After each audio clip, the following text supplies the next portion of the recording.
topp tourisme yi di fanaan ci hôtel yi di ñu leen wutal ay kër koo xam ne kii dafay ami kër di fa dajale jigéen ngay tuddoo jullit di fa dajale sangara di fa dajale joomu jaamur yi ñuy fa mooy yàlla mi ngi ci biir Dakar cabaret yaa ngi fi hôtel yaa ngi fi naanukaay yaa ngi fi salon yi ñu defar mëbale ko nga defee na nit ñi dañ fay jaar di dokk seenu bokk borom kër ga ubbi cabaret ca biir di fa yóbbu sangara di fa dajale doomi nit ñu baax ji ci wàllu góor ak jigéen ñu di fa mooy yàlla booleeg di naan sangara gouvernement bi na wax ci loolu na toj yépp na tëj yépp kenn ku nekk ci ñun li neex ki la neex li neex li la neex li neex ki la neex waaye li neex yàlla kenn toppatu bu ñu defee ne lii ma wax gouvernement bi ci sama bopp laa ko jëkkee ak yéen ak gouvernement bi ndax ñoo bokk suuf si te dañu war a waxante dëgg yàlla moom dëgg gouvernement bi daf fiy jóg Abdoul Aziz daf fiy jóg ñëpp dañ fiy jóg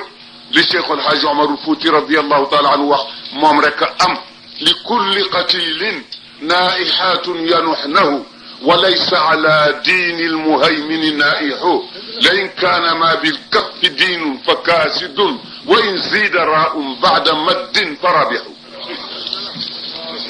lépp lu nekk am na lu lay taxawal di la jooyat sa xaq ba mu des diine ji ne su fekkee ne la nag li nekk ci loxo yi léegi mooy diine kon day diine lamb da yàqu na ñu ne ko mooy lan mu ne diinu la woon ki ala lillahi diinul xaalis léegi nag dañ diin xam ngeen diinu de xam nga deer gi dañ ko baas ci suuf amul yàggu ko xëcca nun gi fuñ ko maas lonk léegi nag ñu dindi maas ko lonk gi nun googu ñu maas ko ni tàlli ca kaw muy diina ah ñu dolli ci lii muy diina ñu dolli ci ra muy diina mu dërëm ak wurus rek man nag képp koo xam ne kii da nga ragal ko wax dëgg bu ma woo ci sa mbir il faut que ma wax ko il faut que ma wax ko mooy dëgg te itam réew mi ñoo ko bokk wax naa benn kilifa ne ko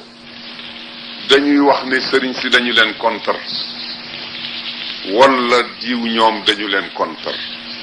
déedéet kontar amul waaye nag lu waxuwul lu jëfuwul fus ko defe ña am fitu wax ko danañ ko wax te itam nit ak amul daraje àgg ci dana ko def te duma ko wax di kenn du ko wax wala kenn du ma yàllu kenn du ma biral mënul nekk kenn mucc julli foog ñu yàllu ko maa ko biral ko gouvernement bi dimbale ñu ci loolu dimbale ñu ci affaire sëy yi dimbale ñu ci passé yi dimbale ñu ci suñu doom yi ñu të kenn mënatu leen yar dimbale ñu ci càngaay yu gàtt yi dimbale ñu ci xeesal yi ñu nit ñu dimbale leen ci jàkka yi ci wax waaye li koy sotal ñoom al muluku aswatullahi fi ardi ma ne ko benn dara doxul suñu diggante yow yaa ngi nii di préfet wala ngay sous préfet maa ngi toog nii di bokk yow ñu ngi waxtaan yaa ngi may fekk sama kër ma di la fekk kon kay dara amul dañu bëgg rek lu defar réew mi ak lu ko jëmee kanam ak xol yi nekk benn waaye ñu duñu contre gouvernement duñu bëre ak yàlla duñu xeex ak yàlla waaye nag yàlla bañi foog ñun la fi teg pour ñu wax yàlla daf leen sédduñu yéen zahir la leen dégg baatin la ñu dégg yàllaa ngi nii amee chambre de député bu boppam wa xalaqna min kulli shay'in zawjayn bu leen defee ne mukk député yi fii rek ñooy daje ci assemblée di wax son borom a ngi amee assemblée nationale am amee député am amee président amee vice président ila yawmina hada ila yawmina hada ila yawmina hada